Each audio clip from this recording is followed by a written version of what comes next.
Hai semua, jumpa lagi dengan saya Linda di channel Ayo Masak, Ayo Makan. Apa kabar teman-teman semua? Udah lama banget ya aku nggak posting video.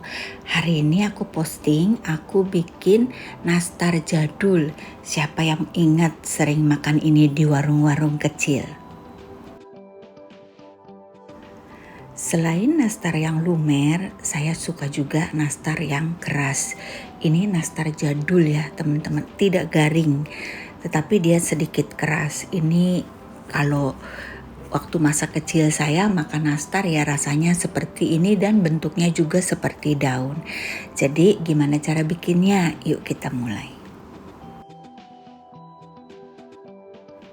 Kita siapkan mentega atau margarin. Menurut saya lebih baik kita pakai margarin saja. Kalau mau campur mentega bisa hanya sedikit sekitar 25% karena percuma nggak bakal terasa menteganya ya. Ini jadul banget jadi sedikit keras. Dalam video ini saya bikin dengan cara diaduk saja ya, dengan spatula ataupun dengan whisker karena pengen dapet efek jadulnya ya. Tapi menurut saya lebih baik di mixer. Kita akan campurkan dengan telur utuh teman-teman. Cuman telur utuhnya jangan satu telur karena telur kita kan kadang-kadang beda nih. Jadi telurnya diukur dulu, beratnya 40 gram saja. Kita tambahkan dengan sedikit susu bubuk dan tepung maizena. Kemudian kita akan tambahkan dengan tepung terigu. Nah, untuk tepung terigu kalian bisa gunakan protein sedang ataupun protein rendah. Jadi bebas tepungnya ini ya. Kita aduk dengan tangan ataupun dengan spatula sampai tidak lagi menempel di tangan ataupun di baskom. Sekarang kita akan bentuk daun. Di sini saya bikin dua ukuran, yang satu yang sedang, yang satu lagi yang besar. Untuk yang sedang saya pakai kulit, ukurannya sekitar 15 gram dan isinya ini sekitar 5 atau 6 gram. Saya tidak timbangnya, kurang lebih lah.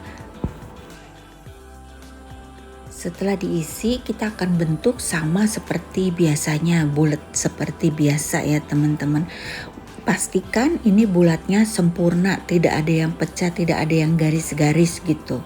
Karena nanti kalau misalkan ada garisnya yang belum rapet, nanti ketika dipanggang dia akan pecah.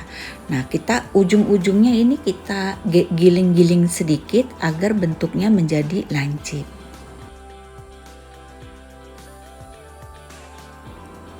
Kita rapikan lagi dengan tangan dan juga nanti mungkin bisa diukur panjangnya ya, supaya nanti hasilnya bisa sama. Kita jepit mulai dari tengah, kemudian samping kiri kanan kita bikin miring dan kita jepit mulai dari bekas jepitan yang terakhir ya teman-teman. Jadi kita jepitnya di bekas jepitannya itu kalian lihat gimana ya, saya ngomongnya susah nih.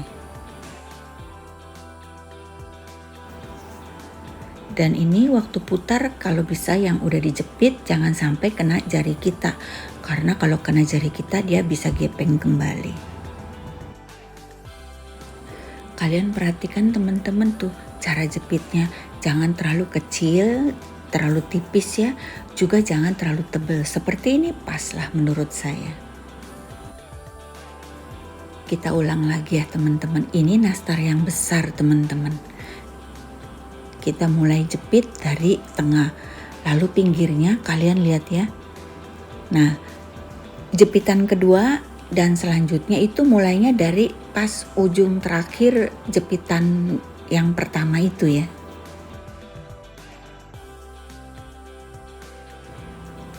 Dan setelah kita jepit kiri dan kanan, kita ambil dengan spatula untuk pindahin nastar ini ke nampan.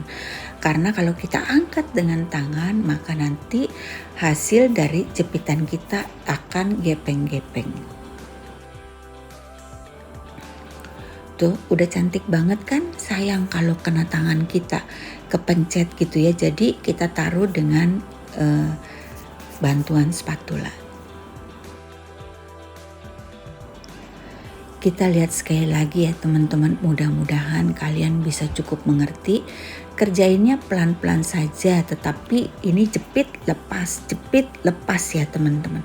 Dan jepitnya jangan ragu, lepasnya juga jangan ragu. Nastar ini akan kita panggang dulu, baru kita oles. Saya sudah bikin yang langsung dioles, hasilnya kurang cantik ya. Bukan kurang cantik teman-teman, jelek. Kita akan panggang dengan oven yang sudah dipanaskan.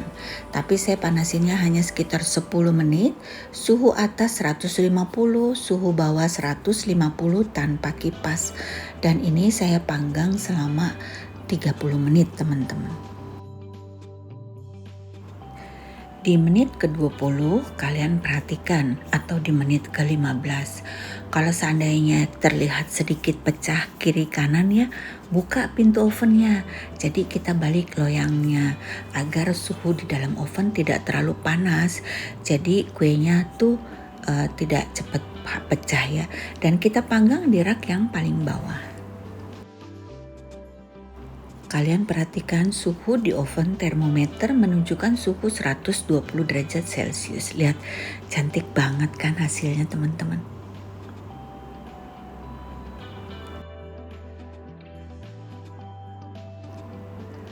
Ada beberapa yang pecah teman-teman, terutama di belahannya itu.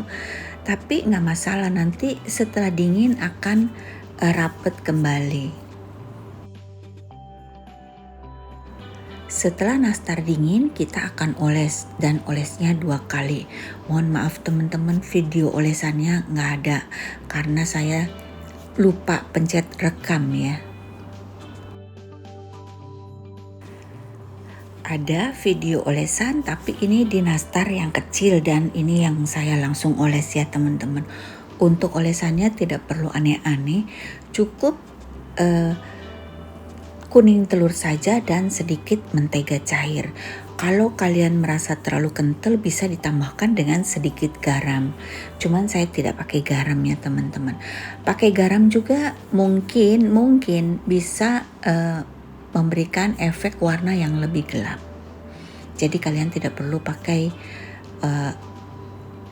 madu dan sebagainya, itu bahan kulit juga menurut saya tidak perlu. Kita oles hanya di bagian yang mencuat keluarnya saja teman-teman. Sela-sela yang bergerigi di dalamnya itu tidak perlu dioles.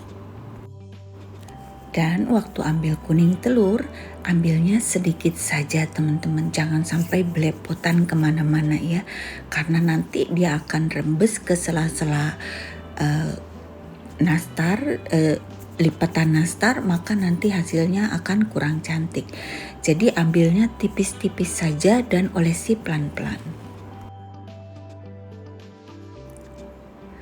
Setelah dioles 2 kali, kita akan panggang kali ini dengan api atas saja dan ovennya oven dingin. Karena kan ini udah mateng teman-teman.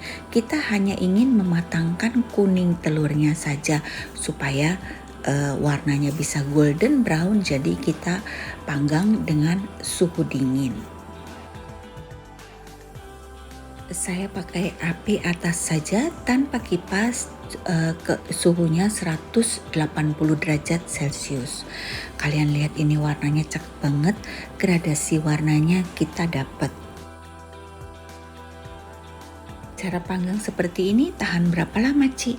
Kurang tahu teman-teman, karena ini saya baru pertama kali bikin.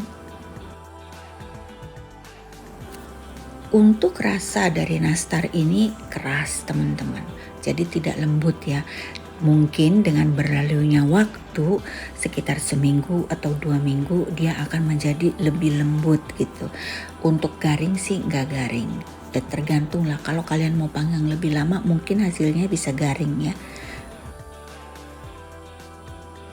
Sebagai pencinta nastar, menurut saya ini enak. Dan kalau nastar yang lumer setelah umur 2 minggu itu saya udah gak doyan teman-teman. Makannya menurut saya udah gak enak. Tapi untuk nastar jadul ini yang dijual di warung-warung itu walaupun umurnya udah sebulan, menurut saya tetap aja enak. Mungkin karena isinya banyak ya, saya kurang tahu juga. Selesai sudah videonya teman-teman, semoga bermanfaat. Sampai jumpa di video selanjutnya, bye-bye.